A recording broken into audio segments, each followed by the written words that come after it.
Pada suatu kali, Yesus mulai pula mengajar di tepi danau. Maka datanglah orang banyak yang sangat besar jumlahnya mengerumuni dia, sehingga ia naik ke sebuah perahu yang sedang berlabuh, lalu duduk di situ. Sedangkan semua orang banyak itu di darat, di tepi danau itu. Dan ia mengajarkan banyak hal dalam perumpamaan kepada mereka. Dalam ajarannya itu, ia berkata kepada mereka, "Dengarlah, adalah seorang penabur keluar untuk menabur. Pada waktu ia menabur, sebagian benih itu jatuh di pinggir jalan. Lalu datanglah burung dan memakannya sampai habis. Sebagian jatuh di tanah yang berbatu-batu, yang tidak banyak tanahnya. Lalu benih itu pun segera tumbuh karena tanahnya tipis. Tetapi sesudah matahari terbit, layulah ia dan menjadi kering karena tidak berakar. Sebagian lagi jatuh di tengah semak duri.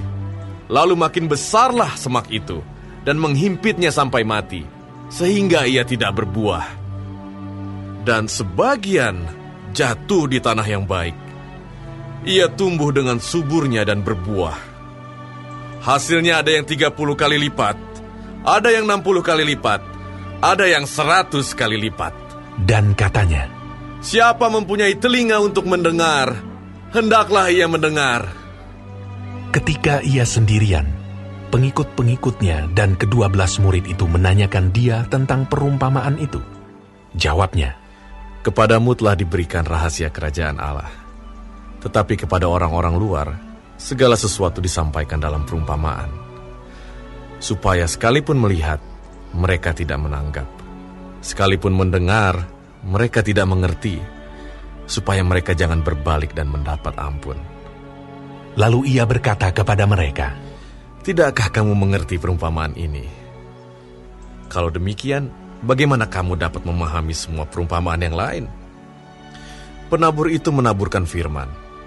Orang-orang yang di pinggir jalan, tempat firman itu ditaburkan, ialah mereka yang mendengar firman. Lalu datanglah iblis dan mengambil firman yang baru ditaburkan di dalam mereka. Demikian juga yang ditaburkan di tanah yang berbatu-batu, ialah orang-orang yang mendengar firman itu dan segera menerimanya dengan gembira. Tetapi mereka tidak berakar dan tahan sebentar saja. Apabila kemudian datang penindasan atau penganiayaan karena firman itu, mereka segera murtad. Dan yang lain ialah yang ditaburkan di tengah semak duri. Itulah yang mendengar firman itu. Lalu kekhawatiran dunia ini dan tipu daya kekayaan dan keinginan-keinginan akan hal yang lain masuklah menghimpit firman itu sehingga tidak berbuah. Dan akhirnya yang ditaburkan di tanah yang baik ialah orang yang mendengar dan menyambut firman itu lalu berbuah.